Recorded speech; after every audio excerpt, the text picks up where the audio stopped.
అందరికీ నమస్కారం. SBR talks channel స్వాగతం. ఎస్బీఆర్ టాక్స్ మరియు ప్రతిష్టాన్ ఎడ్యుకేషన్ అండ్ రీసెర్చ్ సంస్థలు కలిసి అనేక వర్తమాన కాలేజీల గురించి పేరెంట్స్కు తెలియజేసేటువంటి ఒక మహాయజ్ఞానికి శ్రీకారం చుట్టింది. చాలామంది అనుకుంటారు శ్రీ చైతన్య, నారాయణ, లేకుంటే అట్లాంటి ఆకాష్, గాయత్రి, ఫిర్జీ, ఇప్పుడు ఈ మధ్య వచ్చిన రెజనెన్స్ ఇట్లాంటివి మాత్రమే గొప్పగా ఉంటాయి. మిగతా చిన్న సంస్థలు వీటితో పోటీ పడలేనటువంటి ఒక అపోహ పేరెంట్స్లో ఉంది.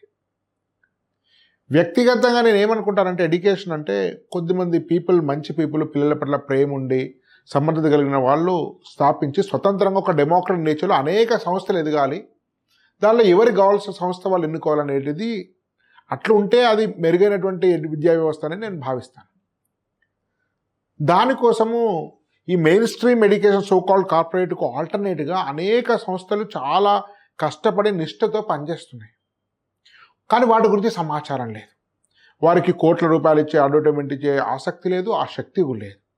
కానీ ఒక బాధ్యత గల పౌరునిగా వీళ్ళందరి యొక్క ప్రతిభను తెలియజేసే విధంగా, వాళ్ళందరి యొక్క కష్టాన్ని ప్రజలకు తెలియజేసేటువంటి ఒక కార్యక్రమాన్ని ప్రతిష్టాన్ అండ్ ఎస్బీఆర్ టాక్స్ కలిసి తీసుకున్నది.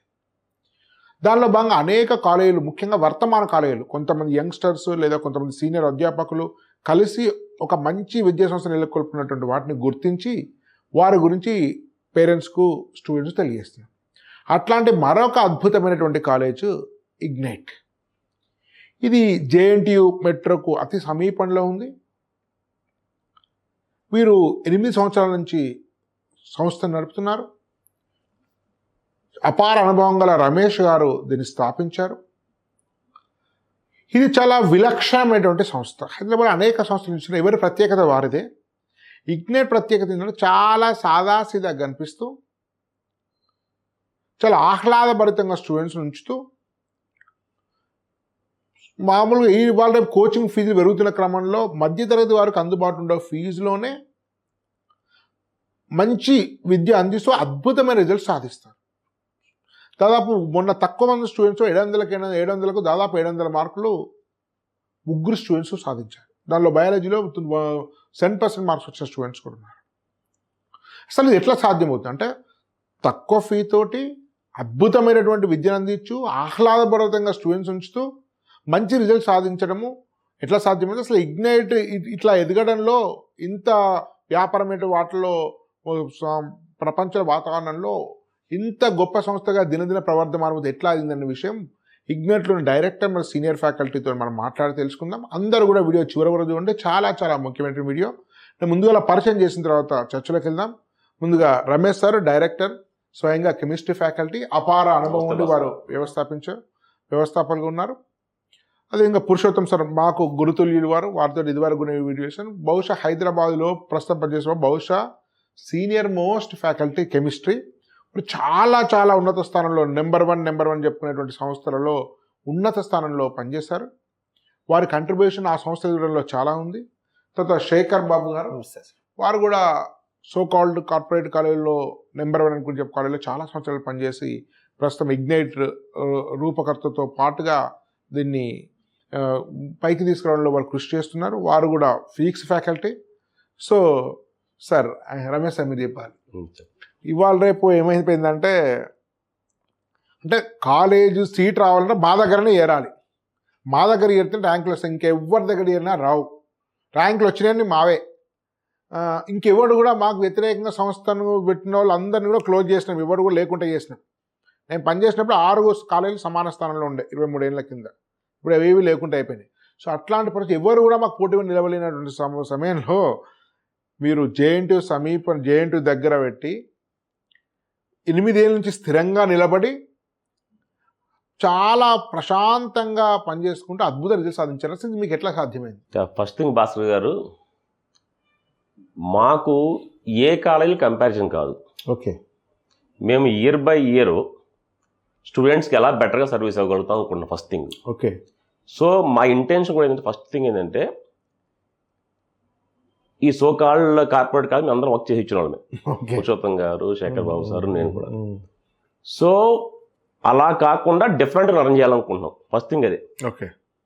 ఇగ్నైట్ అనేది అదర్ కార్పొరేట్ కాలేజ్ లాగా కాకుండా అది ఎట్లా డిఫరెంట్ గా రన్ చేద్దామని ఎప్పుడు మోటోతో చెప్తుంటారు పెట్టాం. కదా, అది ఎట్లా నడపకూడదో తెలుసుకున్నాం. ఎలా నలుపుకోవడం తెలుసుకున్నాం అంతే, వేరేది కూడా ఏం లేదు ఇంటెన్షన్. జస్ట్ మేము అందరం టీచర్సే, సో కాదు వర్క్ చేసి ఇచ్చాము. మేము ఓన్ గా అకాడమీతో స్టార్ట్ చేసాము, స్టెప్ బై స్టెప్ అంటే కన్స్ట్రక్టివ్ గా డెవలప్ చేసుకుంటూ వచ్చాము. ఓకే. ఫస్ట్ కోచింగ్ సెంటర్ తో స్టార్ట్ చేసాము, అది కూడా ఆఫ్టర్ కాలేజ్ అవర్స్ అంటే ఆఫ్టర్ స్కూల్ అవర్స్ చెప్పాము. దేర్ ఆఫ్టర్ ఫస్ట్ ఒక మెడికల్ బ్యాచ్ స్టార్ట్ చేసాం, long term medical batch. Okay. అంటే స్టార్టెడ్ 2016 9th ఇయర్ ఇది. September 5 okay, teachers day start చేసాము. అండ్ అదే ఇంకో గుడ్ ఏంటంటే అదే రోజు వినాయక చవితి కూడా, గణేష్ చతుర్థి. ఓకే, కరెక్ట్ గా ఆల్మోస్ట్ ఆస్పీషియస్ డే అనుకోవచ్చు. సో అట్లా కోయిన్సైడ్ అయింది. ఇక దేర్ ఆఫ్టర్ 2018 లో మేము ఆఫ్టర్ కాలేజ్ అవర్స్ నుంచి లాంగ్ టర్మ్ మెడికల్ హాస్టల్తో స్టార్ట్ చేసాం. ఓకే. 2019 ఇంటర్మీడియట్ కాలేజ్తో స్టార్ట్ చేసాం. సో మేము డే 1 నుంచి కూడా ఈవెన్ ఆఫ్టర్ కాలేజ్ అవర్స్ కానివ్వండి, లేకపోతే లాంగ్ టర్మ్ మెడికల్ కానివ్వండి, ప్రతిదానికి కూడా ఏంటంటే మా కరికులంలోనే, అంటే స్ట్రెస్ ఫ్రీ అంటారండి. చిన్న బిల్డింగ్ ఉంటే స్ట్రెస్ ఫ్రీ ఎట్లా అవుద్ది? అంటే ఈ 4 గోడల మధ్య ఏం స్ట్రెస్ ఫ్రీ అవుతారు? ఖచ్చితంగా ఎలివేట్ అవ్వాలి, ఎక్స్పోజ్ అవ్వాలి. సో ఆ పాయింట్ ఆఫ్ ఏంటంటే మేము ఈవెన్ అకాడమీ ఉన్నప్పుడు కానీ, లాంగ్ టర్మ్ మెడికల్ ఉన్నప్పుడు కానీ, లైక్ స్పోర్ట్స్ యాక్టివిటీ కానీ, కల్చరల్ యాక్టివిటీ కానీ, ఇవన్నీ రన్ చేస్తూ ఉంటాం. 2019 బ్యాచ్లో నేను అకాడమిక్స్ చెప్పట్లేదు ఎక్కువ, ఎలాంగ్ విత్ అకాడమిక్స్ ఇవన్నీ ఉంటాయని చెప్తున్నాను. సో మీరు చూశారు ఒకసారి మన దగ్గరకు వస్తుంటే బతుకమ్మ ఆట మార్కెట్లో రీసెంట్గా లాస్ట్ ఇయర్ మా దగ్గర స్టూడెంట్ ఉంటుంది లోహిత, 2019 బ్యాచ్. ఆ పాప నేనే టీచ్ చేశాను క్లాస్ కూడా. ఎక్స్ట్రాడినరీ టాలెంట్ అనమాట.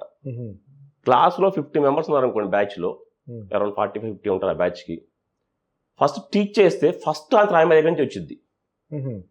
కానీ ఆ అమ్మాయికి అకాడమిక్స్ కన్నా కూడా కల్చరల్ ఇంట్రెస్ట్. ఓకే. సో మనం ఏంటంటే వాళ్ళకి ఏది ఇంట్రెస్ట్ అదే ఆ ఫీల్డ్ వాళ్ళని డెవలప్ చేయాలి.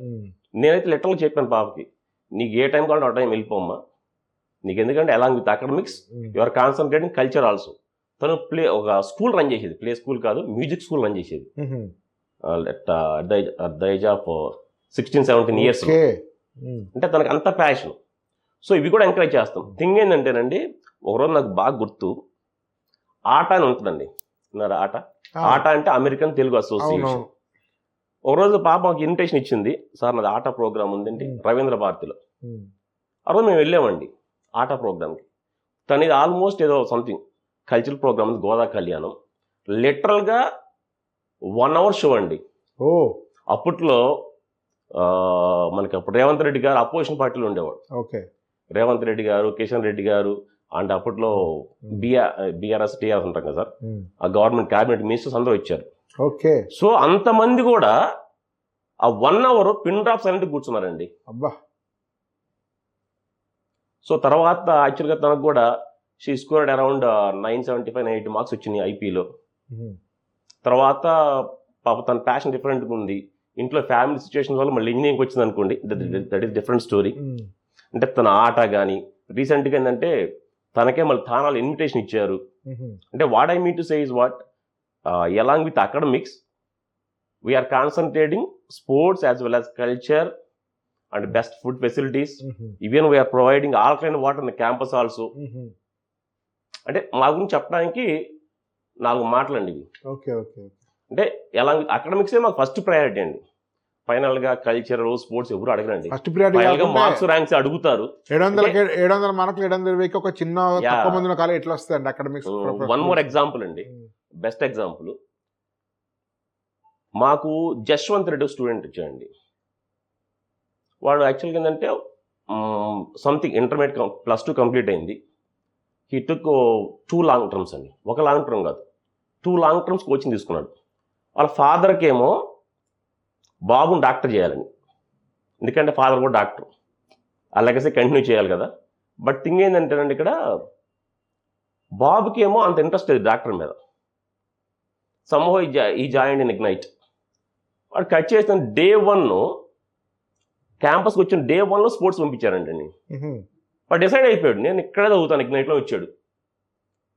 వాడికి వచ్చిన మార్క్స్ కూడా 331 మార్క్స్ అండి. ఇది after taking 2 long terms 331. Finally he landed 690 marks. Okay, 690 marks అంటే ఎంత అండి ఇంప్రూవ్మెంట్లో? ఇగ్నైట్లో లాంగ్ టర్మ్ స్టూడెంట్. వాడికి ఎందుకు ఇంట్రెస్ట్ క్రియేట్ అయిందంటే ఫస్ట్ డే స్పోర్ట్స్ వచ్చింది, కనెక్ట్ అయిపోయాడు అంతే. మరి 2 times అయిపోయింది కదా లాంగ్ టర్మ్, అయినా రాలేదు మార్క్స్. ఇది ఇంకో అనుకోవచ్చేమో, ఫ్లూక్ అనుకోవచ్చేమో. ఫ్లూక్ ఏం కాదండి, మా సార్ వాళ్ళని చూస్తూ ఉంటారు కదా. ఫ్లూక్ అయితే 2 years ముందు కూడా వచ్చేది. ఫ్లూక్ అయితే కాదు, ఎందుకంటే మేము వీకెండ్ ఎగ్జామ్స్ పెర్ఫార్మెన్స్ చూస్తుంటాం కదండి. వీకెండ్ ఎగ్జామ్స్ లో ఎప్పుడు కూడా 620, 630, 640 మార్క్స్ వస్తాయి. మేము నీట్లో మీ స్టూడెంట్స్ కి మార్క్స్ రావాలని చెప్పి పేపర్ ఈజీగా ఇవ్వండి, మా పేపర్ టఫే ఉంటాయి. ఫైనల్ ఎగ్జామ్ లో ఇంప్రూవ్ అవుతారు. అంటే ఏం చెప్తున్నా అంటే స్ట్రెస్ ఫ్రీ అంటారు కదండి. నిజంగా స్ట్రెస్ ఫ్రీ అంటే మాటలు చేసి స్ట్రెస్ ఫ్రీ ఉండదండి వాళ్ళకి. నేను ఇంకోటి ఏంటంటే వన్ మోర్ థింగ్ ఏంటంటే ఇక్కడ మా దగ్గర ఆ బ్యాచెస్కి ఏం చేసామంటే 5,000 బిలో ర్యాంక్ వస్తే మేము ఒక యాపిల్ ఫోన్ చెప్పాం అనమాట. అండ్ 10,000 ర్యాంక్ వస్తేనేమో యాపిల్ ఐప్యాడ్ అని చెప్పాం. నీట్లో నేషనల్ వైడ్, లోకల్ ర్యాంక్ కాదు, స్టేట్ ర్యాంక్ కాదు. స్టేట్ ర్యాంక్ అయితే మేము బతకలేము. So national rank 5,000 below rank వస్తే ఒక ఐఫోన్ అని, 10,000 బిలో అయితే ఐప్యాడ్ అని చెప్పామండి. వాడు ఏంటి ఫస్ట్ టైం స్పోర్ట్స్ కనెక్ట్ అయ్యాడు కాలేజీకి. నెక్స్ట్ ఏమో అచీవ్మెంట్ బేస్డ్ గిఫ్ట్ అని చెప్పి ఈ ఐఫోన్ ఇచ్చాం. ఐఫోన్ టెంప్ట్ అయినట్టు చెప్పాలంటే. సో ఫైనల్గా ఏంటంటే హీ గాట్ అరౌండ్ 3,000 ర్యాంక్ అండి, సంథింగ్ 3,000 ఆర్డ్, నేషనల్ ర్యాంక్. సో ఫైనల్గా ఏంటంటే వాడు మాకు ఎప్పుడు ఇస్తారు సార్ ఐఫోన్ వచ్చాడు క్యాంపస్కి. సో ఫస్ట్ బిట్ అది ఎందుకంటే నా ఇంటెన్షన్ ఏంటంటేనండి, పిల్లలకి ఎప్పుడు కూడా స్టూడెంట్కి అచీవ్మెంట్ బేస్డ్ గిఫ్ట్ ఎప్పుడు కూడా వాల్యుబుల్ అండి. జనరల్గా ఏంటంటే నేను ఫ్రీ రిఫండ్ అంటాము, లేకపోతే ఐఫోన్ అని చెప్తాం, ఉచ్చెవరీస్ అరేంజ్ చెప్తాం, ఉచ్చెవరీస్ అయ్యర్ అని అట్లా చెప్తుంటాం. సో అట్లా మేము అంటే పిల్లలకి ఏంటంటే స్కాలర్స్టిక్ ఎడ్యుకేషన్ చెప్తుంటాం అండి. స్కాలర్స్టిక్ అంటే ఇన్ ద ఫార్మ్ ఆఫ్ ఏదో ఫోన్స్ అనో, in the form of bad and iPads అనో ఇట్లా. పురుషోత్తం సార్, బహుశా హైదరాబాద్లో మీకంటే ఎక్స్పీరియన్స్ ఉన్న వాళ్ళు బహుశా ఉండారనుకుంటారు, టీచింగ్ చేస్తున్న వాళ్ళు ప్రస్తుతం. ఇంత సార్ 44 మీ ఎక్స్పీరియన్స్? 40 years అయిపోయిందండి, ఇది 41st year. 41st year. అలా సహజంగానే మీరు most of the time maybe 30 years పైన so called corporate number one కార్యాలయం చేస్తుంటారు, ఉండొచ్చు బహుశా. కనీసం 15-20 అనేది చేస్తుంటారు ఈజీగా. మీరు ఇగ్నైట్లో లాస్ట్ 4 or 5 years నుంచి పనిచేస్తున్నారు. మీరు ఫ్రాంక్ చెప్పండి, మీరు అక్కడ చాలా ఉన్నత స్థానంలో పనిచేసిండ్రు, మీరు చాలా కోర్ పర్సన్గా పనిచేసిండ్రు ఆ టాప్ కార్పొరేట్ కాలేజ్లో. ఇక్కడ చాలా ఒక రకంగా దాంతో పోలిస్తే ఇది చాలా చిన్న కాలేజ్, సముద్రంలో కాకిరెట్ సంఖ్య విషయంలో వాల్యూమ్లో చెప్తున్నాను. మీ ఎక్స్పీరియన్స్, మీ అనుభూతి, అక్కడ స్టూడెంట్స్ ట్రీట్ చేసే విధానం, ఇక్కడ స్టూడెంట్ ట్రీట్ చేస్తున్న విధానం, ఫ్యాకల్టీ, ఇక్కడ ఒక average below average Everest students యొక్క ఫీలింగ్స్ ఎట్లున్నాయి అక్కడ ఎట్లా, ఒకసారి ఫ్రాంక్గా మీ కంపారిటివ్ స్టడీ చెప్పండి. తప్పకుండా అండి. ఈ ఇగ్నైట్ కాలేజీలో నుంచి చేరి 5 సంవత్సరాలు అయిందండి. అంతకుపూర్వం మీరు అన్నట్టుగా ఒక కార్పొరేట్ కాలేజీలో చేశాను. దానికంటే పూర్వం మా సొంత ఆర్గనైజేషన్స్ కూడా కొన్ని రన్ చేసుకున్నాను. అంటే ఒక మేనేజ్మెంట్ మెంబర్గా ఉంటే సాధక బాధకాలు ఏంటో తెలిసినవాడిని. దాదాపు ఒక 17 సంవత్సరాలు అలా నేను ప్రిన్సిపాల్గా కూడా ఉన్నాను. ఆ తర్వాత అదే టైంలో, అంటే అప్పుడు కార్పొరేట్ కాలేజ్ లేవండి హైదరాబాద్లో. ఎప్పుడైతే ఈ కార్పొరేట్ కాలేజ్ అంటే ఆల్మోస్ట్ అరౌండ్ 2000 year నుంచి మనకి హైదరాబాద్లో కార్పొరేట్ కాలేజ్ కల్చర్ పెరిగిపోయింది. వాళ్ళు చేసేటువంటి అడ్వర్టైజ్మెంట్కి, ఇతరత్ర చెప్పే విషయాలకి, వాళ్ళకున్న స్ట్రెంత్కి చిన్న కాలేజీలో ఆ రోజుల్లో బతకడం చాలా కష్టం అయిపోయింది. అలా దాదాపు హైదరాబాద్లో ఉన్నటువంటి చాలా ఇండివిజువల్ కాలేజెస్ అన్ని మూతపడేయాల్సి, దాదాపు 20-30 ఉండే మంచి సంస్థ. అంటే ఒకప్పుడు బెస్ట్ ర్యాంక్స్ ప్రొడ్యూస్ చేసిన కాలేజ్ ఎస్ఆర్ నగర్ లో ఉండే, నారాయణగూడలో ప్రధానంగా ఎక్కువ ఈ 2 ఏరియాలు ఉంటుండే. చిత్రం ఏంటంటే ఆ రోజుల్లో ఇలాంటి స్ట్రెస్ ఫ్రీ కండిషన్లో పిల్లల్ని నేర్పిస్తూ, నేను ముఖ్యంగా గమనించిన అంశం ఏంటంటే మంచి విద్యార్థులకి మంచి ఎడ్యుకేషన్ దొరుకుతుందండి. అందులో డిస్ప్యూట్ ఏం లేదు. కార్పొరేట్ కాలేజీలో మంచి బాగా చదివే ఇంటెలిజెంట్ స్టూడెంట్కి గ్యారంటీ, ఎందుకంటే వాడి స్టూడెంట్కి బేసిక్గా చదువు మీద ఆసక్తి ఉంటుంది కాబట్టి వాడు ఎలాగో కష్టపడతాడు. మనం అంటే ఎలాంటి కండిషన్స్, రోజు వాడిని 18 గంటలు కూర్చొని పని చేయరా అంటే కూడా చేస్తాడు వాడు, ఎందుకంటే వాడు mentally prepared for that. So సమస్య అంతా ఎక్కడ వస్తుందంటే నెక్స్ట్ కేటగిరీ పిల్లలకి వాళ్ళకి కేవలం 24 గంటలు చదువు అంటే వాళ్ళకి అంతగా ఇంట్రెస్ట్ ఉండదు. వాళ్ళ చదువుతో పాటు వాళ్ళ ఇతర కార్యక్రమాలు, ఇతర ఆటపాటలు కూడా మనం కాస్త ప్రొవైడ్ చేయగలిగితే తప్పకుండా వాళ్ళు చదువులో ముందు ఉంటారు, మిగతా విషయాల్లో కూడా రాణిస్తారు. సో ఆ విషయంలో వాళ్ళు ఏంటంటే మనకి కార్పొరేట్ కల్చర్లో చదువు తప్ప ఇంకొక ఎన్విరాన్మెంట్ అక్కడ మనకు కనిపించదు.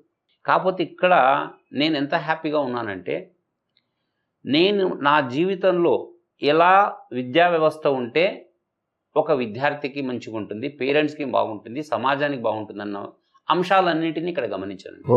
దానికి నేను పర్సనల్లీ ఐ షుడ్ ప్రైజ్, అంటే అతన్ని నేను అభినందించక తప్పదండి. చాలా గ్రేట్. ఎందుకంటే ఎంతో విజన్ ఉంటే గానీ ఈ రకమైన వ్యవస్థను డిటర్మినేషన్ నిలబడడం అనేది అంత ఈజీ కాదు. ఆయన కాస్త ఊహించగలుగుతున్నారు ముందు ఒక 4 సంవత్సరాల తర్వాత ఎలా ఉంటే ఒక సంస్థకి, విద్యార్థులకి, అందరికీ బాగా అవుతుంది. దాన్ని ఇప్పటి నుంచే, అంటే కొంతమంది తన స్నేహితులు కూడా ఇలా ఖర్చు పెడుతున్నావేంటి, నువ్వు ఇలా ఖర్చు పెట్టడం వల్ల నీకేమీ ఉండదు ఇబ్బంది, చివరికి నువ్వు నష్టపోతావన్నా, అంటే ఆయనకున్నటువంటి ఒక కరెక్ట్ విజన్ని సరిగ్గా దాన్ని ఇంప్లిమెంట్ చేసుకుంటూ వస్తున్నాడు. అది నేను గమనిస్తున్నాను. ఫలితాలు కూడా అలాగే వస్తున్నాయి. గత 5 సంవత్సరాల్లో వాళ్ళ స్ట్రెంగ్త్ పరంగా కానీ, రిజల్ట్ పరంగా కానీ ఏ అంశం తీసుకున్నా కూడా ఎక్సలెంట్ అండి. ఫస్ట్ అసలుకి ఇక్కడ ఇగ్నైట్ కాలేజీలో మనం గమనించే అంశం ఏంటంటే, చదువు అనేది ఏ విద్యార్థికైనా ముఖ్యం. ఏ పేరెంట్ అయినా ఫస్ట్ ఒక ఎడ్యుకేషన్ ఇన్స్టిట్యూషన్లో చేర్పించేది చదువు గురించే. బట్ చదువు ఒక్కటే కాదు, దాంతోపాటు ఇతర అంశాలను కూడా మనం చూపించగలిగితే విదిన్ అవైలబుల్ టైంలోనే ఖచ్చితంగా మంచి ఫలితాలు వస్తాయన్నదానికి మేమే ప్రత్యక్ష ఉదాహరణ అండి. పిల్లవాడికి ఆ వయస్సులో చదువుతో పాటుగా ఏ అంశాలు అవసరమో అవన్నీ గుర్తెరిగి అవన్నీ ఇక్కడ ప్రొవైడ్ చేయడం జరిగిందండి. ఏమిటి అవి? వాడికి కాస్త ఎవ్రీడే కాస్త ఒక 1-2 అవర్స్ ఆటలో, లేకపోతే వాడికి నచ్చినటువంటి ఫీల్డ్లో వాడికి ఏదైనా టైం మనం అలాట్ చేయగలిగితే ఖచ్చితంగా వాడు ఆ టైం స్పెండ్ చేసి మళ్ళీ తిరిగి చదువు పరంగా రాగలుగుతున్నాడు. అలా చేయడం వల్ల రిజల్ట్ ఏమైనా తగ్గిందా అంటే చాలా చక్కటి రిజల్ట్ని చూపించాం. నేను కార్పొరేట్ కాలేజీలో ఉన్నప్పుడు మంచి విద్యార్థులకి ర్యాంకులు వచ్చాయి, అది సహజం. బట్ ఒక నార్మల్ విద్యార్థి, ఒక యావరేజ్ విద్యార్థిని కూడా ఆ స్థాయికి తీసుకురావడం అంటే ఖచ్చితంగా ఆర్గనైజేషన్ ఎఫర్ట్ అయితే తప్పిస్తే ఇతరత్ర అంశం కాదండి. సో ఆ విషయంలో ఇగ్నైట్ చాలా సక్సెస్ఫుల్ రిజల్ట్ సాధిస్తుందని చెప్పొచ్చు. ఈ మధ్య మేము ఈ సంవత్సరం జరిగినటువంటి నీట్ పరీక్షలను తీసుకుంటే అసలుకి ఎవరు ఊహించలేదండి. అంటే మా చుట్టూతో ఉండే కార్పొరేట్ కాలేజీలో రిజల్ట్ని మేము చేసి చూపించామండి. నార్మల్ విద్యార్థులతోని, కేవలం 130 మంది విద్యార్థులు ఇక్కడ నీట్ పరంగా మా నుంచి కోచింగ్ తీసుకొని వాళ్ళు ఎగ్జామ్ రాస్తే దాదాపు 70 మందికి మెడికల్ సీట్స్ వచ్చాయండి. ఇది ఒక మిరాకిల్. అదే కాకుండా అంటే సీట్ గెటింగ్ ర్యాంక్స్ అనే కాకుండా ఒక 3 విద్యార్థులకి 690 పైన స్కోర్ చేశారు. 690 పైన. అందులో ఇండివిజువల్గా ప్రతి సబ్జెక్టులో 100% స్కోర్ చేశారు. కెమిస్ట్రీలో 180కి 180 స్కోర్ చేశారు, బయాలజీలో చేశారు. ఫిజిక్స్లో మాత్రమే ఒక 20 కాంట్రవర్షియల్ క్వశ్చన్స్ వల్ల ఒక 20 క్వశ్చన్స్ చేయలేకపోయినారు. అదర్వైజ్ మేము కూడా 720/720కి తెచ్చుకున్న అవకాశం ఉన్నటువంటి స్థితి ఉండే మొన్న. 130 ఈ స్టూడెంట్స్. మరి అదే కార్పొరేట్ కాలేజ్లో మా మీద ఎన్నో రెట్ల విద్యార్థుల సంఖ్య, 100 రెట్లు, వాళ్ళకి ఈ రిజల్ట్ లేదండి. ఏ పేరెంట్ కూడా అంత ఈజీగా నాన్ కార్పొరేట్ కాలేజ్ నమ్మడు. అవును. అంటే ఎవరో సలహా ఇస్తే తప్పిస్తే, అంటే వాళ్ళు ధైర్యం చేసి మా మీద నమ్మకాన్ని పెట్టుకొని మా దగ్గర చేర్పిస్తే వాళ్ళు ఊహించిన దానికన్నా బెటర్ రిజల్ట్ ఇచ్చి పంపగలుగుతున్నాం కాబట్టి వాళ్ళే మాకు బెస్ట్ క్యాండిడేట్స్. మామూలుగా మీ కార్పొరేట్ కాలేజ్లో పిఆర్ఓ వ్యవస్థ అని ఉంటుంది. అంటే వాళ్ళు ఏంటి, మనుషులను పెట్టుకొని అన్ని స్కూల్స్కి తిప్పి అడ్మిషన్స్ చేస్తుంటారు ఏదో రకమైన ప్రామిసెస్ చేసి. మాకు అలాంటి వ్యవస్థ లేదండి. మా దగ్గర చదివిపోయిన ఒక స్టూడెంట్కి వాడికి సక్సెస్ రాకపోయినా మళ్ళీ మా కాలేజీనే సజెస్ట్ చేస్తాం. అంటే అది ఈ వ్యవస్థలో ఉన్నటువంటి గొప్పదనం. ఇంకా విషయం మీకు, మా దగ్గర ఉండేటువంటి పిల్లలకి దాదాపు డే స్కాలర్స్ కూడా అందరికీ ఇక్కడ భోజన వసతి మనం కల్పిస్తున్నాం. అదనం కొంత పేమెంట్ చేస్తే వాడికి మార్నింగ్ బ్రేక్ఫాస్ట్ చేయొచ్చు, సెమీ రెసిడెన్షియల్ లాగా. దీనివల్ల ఏంటంటే తల్లిదండ్రులకు కూడా ఆ భారం పడదు. అంటే పొద్దున్నే లేచి వాళ్ళకి పాపం క్యారేజ్ కట్టించాలి, ఇలాంటి అంశాలు ఎన్నో ఉంటాయి వాళ్ళకి. అవన్నీ లేకుండా ఇక్కడ వాడు స్ట్రెస్ ఫ్రీగా చదువుకోగలుగుతున్నాడు. పెట్టినటువంటి ఆ భోజనం కూడా మామూలుగా మీకు ఏ కార్పొరేట్ కాలేజీని తీసుకోండి, హాస్టల్లో ఫస్ట్ సమస్య వచ్చేది మాకు భోజనం బాగాలేదు. అవును. సో తల్లిదండ్రులు పోయినప్పుడల్లా వాళ్ళ ఇంట్లో నుంచి ఏదో ఒక స్వీట్ పదార్థాలు ఏవో తీసుకొని పోవాల్సి వస్తుంది. ఎందుకంటే అక్కడ వాడికి అది నచ్చదు కాబట్టి. ఆ పరిస్థితి మా దగ్గర లేదండి. సో ఎంతో ఆనందంగా వాళ్ళు ఆ నేను కూడా భోజనం, తిన్నాను ఒకటే సార్ మీ దగ్గర భోజనం. సో అద్భుతమైన భోజనం. అంటే ఒక స్టార్ హోటల్లో వెళ్తే మనం ఎలాంటి భోజనాన్ని ఎక్స్పెక్ట్ చేస్తామో దానికి ఏమాత్రం తీసిపోకుండా సార్ ప్రత్యేక శ్రద్ధ తీసుకోవడం వల్ల సాధ్యం అవుతుందండి. ఇన్ని అంశాలను దృష్టిలో పెట్టుకొని చేయడం వల్లనే సక్సెస్ జరుగుతుందండి. సో ఖచ్చితంగా ఈ వ్యవస్థని అందరం ఎంకరేజ్ చేయాలి. ఇది అందరి బాధ్యత. అంటే మేము టీచర్లుగా చెప్పడంతో సమాజం బాధ్యత కూడా, మంచి సంస్థను నిలబెట్టుకునే బాధ్యత సమాజం మీద ఉంటుంది. ఇలాంటి సంస్థలు ఇంకా ఎన్నో రావాల్సిన అవసరం ఉంది. మా సంస్థ 10 సంస్థలకి ఆదర్శంగా ఉండాలని అనుకుంటున్నా. ఇంకా విచిత్రం ఏంటంటే ఈ మధ్య నేను తెలుసుకున్న విషయం ఏంటంటే మేము చేసేటువంటి ఈ పద్ధతులని ఇప్పుడు స్లోగా కార్పొరేట్ కాలేజెస్ కూడా ఇంప్లిమెంట్ చేస్తున్నాయని విన్నాను. మంచిదే కదా, ఇది ఒక రెవల్యూషన్ గా క్రియేట్ చేసినట్టు మీరు. ఇంతకన్నా ఏం కావాలండి మాకు. అవును సార్. శేఖర్ సార్, యాక్చువల్గా మీరు కూడా చాలా సంవత్సరాలు కార్పొరేట్ కాలేజ్లో పనిచేస్తారు. అంటే నార్మల్గా నేను విన్నది సమాజంలో అందరూ తెలిసింది ఏంటంటే టాప్ ఎంత సారీ చెప్పారు పురుషోత్తం సార్, 1-2% పట్టుకొని వాళ్ళు బాగా రుద్ది మిగతా వాళ్ళని నెగ్లెక్ట్ చేసి మిగతా వాళ్ళను అక్కడ ఉండే ఫ్యాకల్టీస్, సరే మేనేజ్మెంట్ కావాలని ఇన్సల్ట్ చేయదు అఫ్ కోర్స్, అక్కడ ఉండే ఫ్యాకల్టీస్, వార్డెన్స్, ప్రిన్సిపాల్ ర్యాంకులు రావట్లేని ఫ్రస్ట్రేషన్లో వాళ్ళని ఇన్సల్ట్ చేసి నేను ఎందుకు పనికిరాను అని అనుకొని డిప్రెస్ అయ్యి వాడికి వచ్చే ర్యాంక్ కూడా రాదు. వాడికి ఎంసెట్లో ఇంజనీరింగ్ అయితే వాడికి 10,000 ర్యాంక్ వచ్చే కేబుల్ ఉంటే వాడు ఏ సైడ్ ప్రెజర్ వల్ల 10,000 30,000 ర్యాంక్ వస్తుంది. సో 200 వచ్చిన 100 తెప్పిస్తారు, మేబీ ట్రూ, కానీ 10,000 వచ్చిన వానికి 30,000 తెప్పించే ఘనత కూడా వాళ్ళు దాని గురించి మాట్లాడారు. మీరు అంటే అక్కడ మీరు సోకాల్డ్ కార్పొరేట్ కాలేజీలో ఒక యావరేజ్ ఎబో యావరేజ్ స్టూడెంట్స్ మరీ క్రీమ్ కాకుండా టాప్ 1-2% కాకుండా మిగతా 95% లేదా 95% అక్కడ ఎట్లా ట్రీట్ చేసేవాళ్ళు, అక్కడ స్టూడెంట్స్ ఎట్లా బిహేవ్ చేసేవాళ్ళు, అక్కడ వాళ్ళ పెర్ఫార్మెన్స్ ఎట్లుండే. అదే ఇగ్నైట్లో మీరు కొన్ని సంవత్సరాల నుంచి బహుశా పెట్టినప్పటి నుంచి పనిచేస్తున్నట్టున్నారు. ఇక్కడ యావరేజ్ అండ్ బిహేవియర్ అంటే 95%, 5% తీసేస్తే 95% ఇక్కడ వీళ్ళు ఎట్లా ఫీల్ అవుతుంది, మీరు డైరెక్ట్ ఎక్స్పీరియన్స్ మీకు అర్థం అవుతుంది. ఇక్కడ పెర్ఫార్మెన్స్ ఎట్లుంది ఒకసారి ఎక్స్ప్లెయిన్ చేయండి. ఇక్కడ ఉన్నటువంటిది అక్కడ ఉన్న డిఫరెన్స్ ఏంటంటే, ఇప్పుడు ఫర్ ఎగ్జాంపుల్ ఇందాక చెప్పినట్టు 100లో 3 మెంబర్స్కి వచ్చింది. అందులో విశ్వనాథ్ రెడ్డి ఉన్నాడు. 100లో 3 అంటే నాకు అర్థం కాలే. అంటే నీట్లో 100 లోపు ర్యాంక్, ఒక ర్యాంకులు 100 లోపు ర్యాంకులో 3 వచ్చాయి. Fine fine understood. సో అందులో ఫస్ట్ విశ్వనాథ్ రెడ్డి ఉన్నాడు, 696 వచ్చినాయి. సో అతను నీట్ పేపర్లు చేసుకుంటూ మళ్ళీ అది చాలక మళ్ళీ AEEEలో అంటే జైమీన్స్లో ఉన్న ఫ్రెండ్స్ తోటి వాళ్ళతోటి కలిసి మళ్ళీ ఆ పేపర్లు కూడా చేస్తుంటాడు. అంటే అతని ఇంట్రెస్ట్ అనమాట. అసలు అట్లా చేయాలి అనుకున్న వాళ్ళని మనం ఎంకరేజ్ చేయాలి కదా. అది అట్లా స్టూడెంట్స్ చాలామంది ఉన్నారు. చిద్రూప్ అని చెప్పి మన దాంట్లో ఫిజిక్స్ 100 వచ్చింది. జైమెన్స్ 100% వచ్చింది. ఓకే, ఇన్ ఫిజిక్స్ మిగతా 2 సబ్జెక్టులు కాదు, ఫిజిక్స్లో వచ్చినాయి. అంటే నేను చెప్పాలి ఓవరాల్ కూడా చాలా గ్రేట్, 100%. సో ఎంత మంచిగా వర్క్ చేస్తాడంటే, అంటే ఆ స్కిల్స్, ఆ అప్లికేషన్ ఓరియంటేషన్, ప్రాబ్లమ్ ఇలా చేయాలి, ప్రాబ్లమాటిక్ అప్రోచ్. కానీ ఇక్కడికి వచ్చేసరికి ఇగ్నైట్కి వచ్చేసరికి ఒక విషయం కాదు, ఎన్నో చెప్పుకోవాలి. ఆల్రెడీ అన్నీ చెప్పేసేసారు. ఇంకా కొన్ని విషయాలు ఏంటంటే, స్పోర్ట్స్కి ఒక రూమ్ తీసుకున్నారు, ఒక బిల్డింగ్ తీసుకున్నారు స్పోర్ట్స్కి. అదేవిధంగా ఇప్పుడు సైన్స్ ల్యాబ్ పెడదామని చెప్పి ఒక ఆలోచన ఉంది. అంటే మేము కొన్ని చెప్తూ ఉంటాం. ఇప్పుడు రిఫరెన్స్ సర్కిల్ అని చెప్పి ఉంది ఆసిలేషన్స్లో. ఆ టాపిక్ చెప్పేటప్పుడు అది బాగా క్లియర్గా అర్థం అవ్వాలి అని చెప్పి నేనైతే ఏం చేస్తానంటే, ఒక స్పాంజీ తీసుకొని స్పాంజీని కట్ చేసి దానికి స్టిక్స్ అతికిచ్చి దాంట్లో ఒక బీడ్ పెట్టి ఈ బీడ్ ఎట్లా ఆసిలేట్ అవుతుంది ఇదంతా చేసి చూపిస్తూ ఉంటారు. కానీ అదే మనం ప్రాక్టికల్గా చెప్పినప్పుడు పిల్లడికి ఎంత బాగా అర్థమైంది. ఇప్పుడు మీటర్ బ్రిడ్జి కొన్ని ఎక్స్పెరిమెంట్స్ ఉంటాయి. ఆ ఎక్స్పెరిమెంట్స్ని మేము బోర్డు మీద రాసి చెప్తాం. బట్ అవే కొన్ని ప్రాక్టికల్గా కనుక చూపిస్తే పిల్లడికి ఖచ్చితంగా అర్థమవుతుంది. సో అట్లాంటి విషయంలో కానీ, అదేవిధంగా యాక్టివిటీ స్టూడెంట్స్కే కాదు స్టాఫ్కి కూడా ఉండాలని చెప్పి ఈరోజే మేము క్రికెట్ ఆడాం స్టాఫ్ మెంబర్స్ని, మన షటిల్ ఆడాం. అట్లా అన్ని రకాలుగా, ఇది ఒకటని కాదు.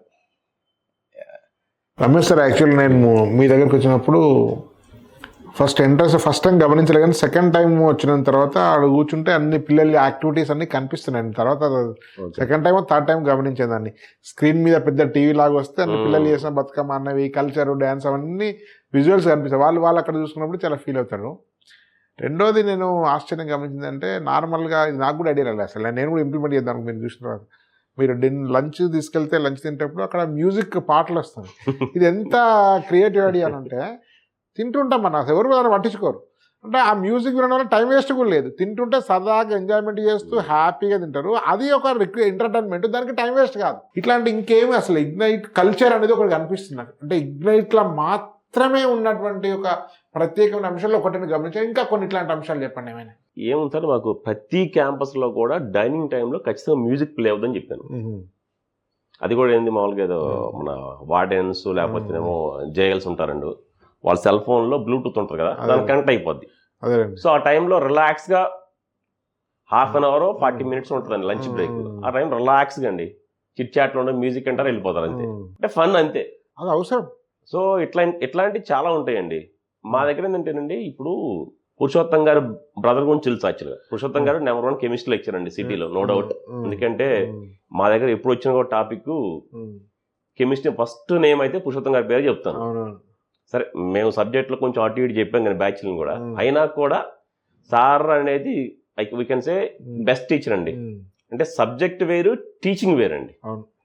సార్ ఏంటంటే మ్యాక్సిమం ఇన్స్పైర్ చేస్తారు స్టూడెంట్స్ని, అది నేను చాలా అబ్జర్వ్ చేశాను. సో ఏంటంటే సార్ నేను చెప్పేది, అప్పట్లో అన్ని ఎంజాయ్ చేస్తే చదువుకున్నారు కదా సార్, తెలుగు మీడియం స్కూలింగ్ కూడా తెలుగు మీడియం. సార్ ఇప్పుడు మీకు చిన్న కిరణ్ బేడి గారు Asian champion table tennis, first IPS officer ఇండియాలో, రెండేళ్ళ సాధ్యమైనాయి. అంటే మేము చెప్పేది వాసు గారు, ఇక్కడ ఏది ఇంటర్మీడియట్లో ఏది సాక్రిఫైస్ చేయడానికి పని లేదండి, హ్యాపీగా చదువుకోవచ్చు. ఎందుకంటే మేము అనుకుంటాం కూడా ఏంటంటే అండి, స్పోర్ట్స్ని సైన్స్ ల్యాబ్ కూడా నెక్స్ట్ ఇయర్ అనుకుంటున్నామండి. ఒక బిల్డింగ్ అంతా సైన్స్ ల్యాబే. ఫిజిక్స్ 1 day, కెమిస్ట్రీ 1 day అండి 2 yearsలో జరిగేది. కానీ 60 marksకి ఏమో థియరీకి ఉంటే 30 marks ల్యాబ్ ఉంటుంది, 30 marks వేసేస్తూ ఉంటారు. అంటే అంతా ఏంటంటేనండి ఒక మాఫియా టైప్ అయిపోయింది. ఏం అవసరం లేదు ఎడ్యుకేషన్ సిస్టంలో. ఎడిసన్ ఆఫ్ ఇండియా అతను పెద్ద చదువు లేదనుకుంటా అండి, ఏది GD నాయుడికి. అతనని చేయగలంగా మనకు అన్నీ కూడా ఎందుకు చేయలేము? సో మనకు ఆ ఇన్పుట్స్ కూడా జస్ట్ ఏంటండి, సిస్టమ్ అనేది ఏదో ఒకటి వచ్చి ఇప్పుడు ఓవర్ నైట్స్ మెరాకిల్స్ జరగవండి. ఫస్ట్ థింగ్ ఏదో ఓవర్ నైట్ మెరాకిల్స్ జరగవు, స్టెప్ బై స్టెప్ చేసుకుంటూ వెళ్దాం డిఫరెంట్గా. ఇదండి యాక్చువల్గా ఇక ఇగ్నైట్ కల్చర్ అనేది ప్రత్యేకంగా ట్రెండ్ సెటర్ అయిపోయారు. ఈ ట్రెండ్ని ఇప్పుడు హైదరాబాద్ అనేక సంస్థలు ఫాలో అవుతున్నాయి. దీనికి రమేష్ గారితో పాటు పురుషోత్తం సార్ లాంటి వాళ్ళు, షేక్. ఒక విషయం చెబుతాను సార్ ఫైనల్గా, అంటే చూసేటువంటి ఆడియన్స్ అందరికీ, ఒక్కరోజు మీరు మా ఇగ్నైట్ కాలేజీలో గడపండి. మేము చెప్పేదానికన్నా మీరు ప్రత్యక్షంగా 1 day with ఇగ్నైట్ అని చెప్పి ఒక ప్రోగ్రామ్ చేద్దానండి. అక్కడ మా చదువుతున్న విద్యార్థులతో మీరు ఇంటరాక్ట్ అవ్వండి. విద్యార్థులు చెప్పేదే 100% కరెక్ట్ అవుతుంది. ఎందుకంటే ఏ కాలేజీలోనైనా అందులో ఫ్యాకల్టీ అడిగినా, మేనేజ్మెంట్ అడిగినా, మా కాలేజ్ బాగలేదని ఎవరి నోటించి రాదండి, ఎవరు చెప్పరు అలా. బట్ చదివిన విద్యార్థి అతను రిసీవింగ్ ఎండ్లో ఉన్నాడు కాబట్టి అతను తన అనుభవాన్ని ఖచ్చితంగా చెప్తాడు. సో ఒక్కరోజు మీరు గడిపి టైం తీసుకొని ఇక్కడ అసలు మార్నింగ్ నుంచి ఈవినింగ్ దాకా ఏం జరుగుతుంది యాక్టివిటీ. సో పిల్లవాడికి ఏంటంటే ఒకరోజు బ్రేక్ ఇచ్చినా కూడా, కాలేజ్ ఉన్నా కూడా వాడికి ఎలాంటి అంటే ఉంటేనే బాగుండే అనే స్థితికి తీసుకొచ్చేసాం. అంటే వాళ్ళకేంటి, ఇక్కడ టీచర్ అంటే భయం ఉండదండి, భక్తి ఉంటుంది. ఎప్పుడే కానీ ఒక విద్యార్థికి టీచర్ అంటే భక్తి ఉండాలి. తల్లిదండ్రుల పరంగా మనకి భక్తి ఉంటుంది కానీ భయం ఉండకూడదు. మనం ఫ్రీగా స్వేచ్ఛగా వాళ్ళతో మాట్లాడుకుంటాం, అమ్మతో నాన్నతోని. పిల్లవాడికి కూడా టీచర్ అలాంటి వాడే ఉంటారు. ఆ వ్యవస్థని ఖచ్చితంగా ఇక్కడ మేము పాటిస్తున్నాం. ఓకే, అది మా ఫ్యామిలీ, ఒక ఫ్యామిలీ లాగా. అంటే స్టూడెంట్ ఏదైనా ఫ్రీగా చెప్పుకునే అవకాశం ఉంటుంది. తర్వాత ప్రతి స్టూడెంట్కి ఇక్కడ ఎంకరేజ్మెంట్, అంటే వాడికి నిజంగా రాకపోయినా కూడా నీకు వస్తుందిరా అంటే ఒక 10% అయినా పదనంగా వాడు చూపిస్తాడు వాడి కెపాసిటీని. అంతేగాని ఒక 40% రిప్రొడ్యూస్ చేసేవాడిని నీకు ఏమి రాదురా, యు ఆర్ అన్ఫిట్ అంటే ఆ 40% నుంచి 10% బయటకు వచ్చేసి డిప్రెషన్లోకి వెళ్ళిపోతాడు. సో ప్రతి విద్యార్థిలో వాడికి లెవెల్ వరకు మనం ఖచ్చితంగా పాజిటివ్గా మాట్లాడితే వాడు హ్యాపీగా ఫీల్ అవుతూ వెళ్ళిపోతాడండి. సో అది నా సజెషన్ అండి ఏ పేరెంట్కైనా. అదే అండి, ఇగ్నైట్ని ఒక ట్రెండ్ సెటర్గా నిలిపారు. సో ఇగ్నైట్ లాంటి ట్రెండ్స్ అనేక కాలేజీలో ఫాలో అవ్వాలని కోరుకుంటున్నాను. నిజంగా ఈ మోడల్ అంటే చదువుతో పాటు ఆటలు, పాటలు, ఎంటర్టైన్మెంట్, రిలాక్సేషన్ తోటి ఇంకా మామూలుగా పొద్దున్న నుంచి రాత్రి చదివించే దానికంటే ఎక్కువ రిజల్ట్ సాధించవచ్చు అని చెప్పి మీరు ఎస్టాబ్లిష్ చేశారు. ఈ కృషికి మీ అందరు కూడా అభినందనలు, ధన్యవాదాలు. భారత్ మాతాకి జై. థ్యాంక్ యూ అండి. Thank you sir.